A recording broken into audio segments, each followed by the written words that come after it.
Hi everyone, हर हर महादेव। तो अभी बजे हैं सुबह के 5:30 और मैंने घर के सारे मैट वगैरह झाड़ दिए हैं और अब जल्दी से मैं ये बासी झाड़ू निकाल दूंगी। उसके बाद हम सब कहीं जा रहे हैं आज, तो बस उसी की पैकिंग चल रही है।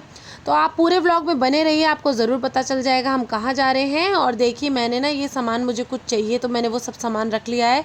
ये साड़ी रखी है और ये सारा श्रृंगार का सामान, साथ ही में मैं एक पैंट शर्ट और रख लेती हूँ। और उसके बाद मैंने ये एक साड़ी और रखी है, इसके साथ बिंदी और सिंदूर भी रख लिया है।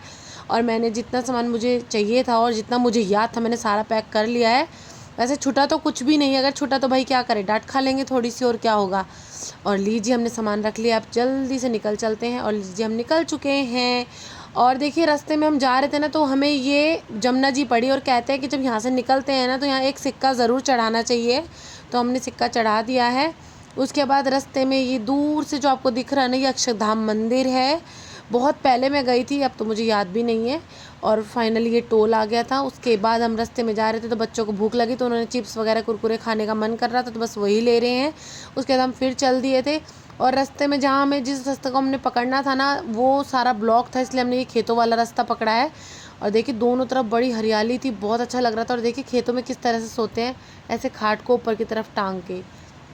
और देखिए, रास्ते में ना इतने सारे बंदर थे ना, और बच्चों ने जितने भी फ्रूट मम्मी घर से लाई थी ना कि बच्चे रास्ते में खा लेंगे, बच्चों ने सारे ही इन्हें डाल दिए। और ये भी सब खाने लगे, शायद ये भूखे थे। तो इसके पापा ने कहा कि और कुछ भी डाल दो, तो बच्चों ने बिस्किट वगैरह सब डाल दिए। और यहाँ पे ना देखना, कुत्ते गाय ये बंदर सब थे और ये सब मिल के खा रहे थे। सच में हम सबको बहुत अच्छा लग रहा था देखने में कि ये एक सच्ची बात है कि मिलजुल के रहना चाहिए। सब मिलजुल के ही थे यहाँ। उसके बाद लीजिए, हम पहुंच चुके हैं अपनी मंजिल पर। तो लीजिए, आपको फाइनली बता देती हूँ, हम आए हैं गढ़गंगा। तो मैंने ना राम जी की पत्तल ले रखी है, उसमें ना मुझे हर किसी के नाम का दान करना होता है। तो आज मेरा एक तो ये केवट का दान था और एक गंगा मैया की साड़ी, और मुझे वो करना था। तो बस उसी के लिए, और मम्मी ने सत्यनारायण भगवान की कथा कराने का मन था, वो भी करवाएंगी। और हमने जो बच्चों की पूजा वगैरह करवाई थी, हवन वगैरह होता, वो सब सामान हमको यहाँ पे प्रवाहित करना था, तो बस उसके लिए भी आना था। तो बहुत सारे काम थे और आना था, तो इसलिए बस आ गए। और गंगा मैया ने बुला लिया हमें यहाँ, और मैंने बस आ गई हूँ अंदर पानी के। और सच में मुझे ना पानी से बहुत डर लगता है, कहीं मैं फिसल ना जाऊँ। तो चलिए, गंगा मैया को अर्घ दे दिया है हमने, जल्दी से डुबकी लगा के नहा लेते हैं। अब मैं नहा चुकी हूँ। नहाने के बाद मैं सबसे पहले गंगा मैया को साड़ी पहना दूँगी। तो लीजिए, मैं गंगा मैया को साड़ी पहना रही हूँ।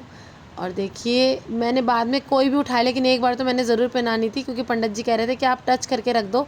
मैंने कहा नहीं, मैं उड़ाऊँगी भाई, गीली होए तो होए, लेकिन मैं माँ को उड़ाऊँगी। और देखिए, मैंने बिंदी भी लगा दी थी गंगा मैया को, और मैंने सिंदूर भी लगाया था।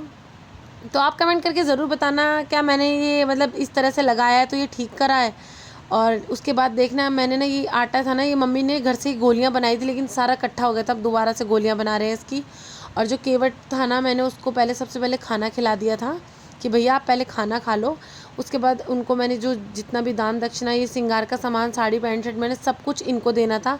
तो आज फाइनली मेरा केवट का भी हो गया और गंगा मैया का भी हो गया। मैंने राम जी के पत्ते ले रखे, मुझे एक साल में मतलब बहुत सारे दान होते हैं, हर किसी के नाम के वो करने होते हैं, भी मेरे थोड़े बहुत रह गए हैं। उसके बाद मम्मी अपनी करवाने वाली थी कथा, तो बस अब उसी के लिए हम बैठ चुके हैं। अब पंडित जी वही संकल्प करवा रहे हैं।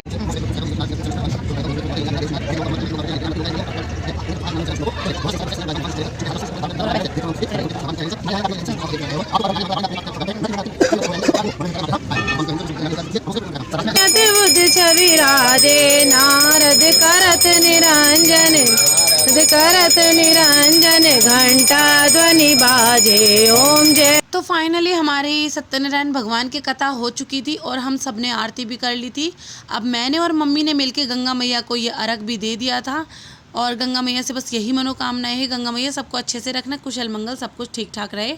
और उसके बाद ये जितने भी एक दो गरीब थे ना, तो एक दो जने कह रहे थे हमें खाना खिला दो। फिर जब हमने खाना खिलाने के लिए हमने बोला तो काफ़ी जने आ गए, तो सब खाने के लिए बैठ गए थे। तो आंटी बना रही थी और मैं सबको पकड़ा रही थी, तो साथ साथ ये काफ़ी लोग बैठ गए। उसके बाद ये 20-25 जने हो गए थे, फिर उन आंटी से अकेले से नहीं बन पा रही थी।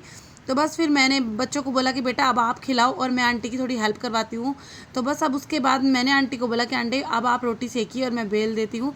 कहते हैं खाना खिलाना जितना धर्म होता है ना, उतना सहयोग करना भी होता है। तो बस उन आंटी की थोड़ी सी हेल्प करवा दी, वो अकेली लगी हुई थी।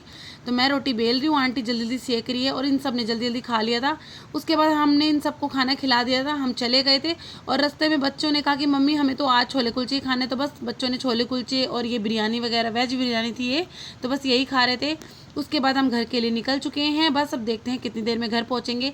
आपको मेरा व्लॉग कैसा लगा? अगर अच्छा लगा तो कमेंट, शेयर, लाइक और सब्सक्राइब ज़रूर करना। फिर मिलेंगे, बाय।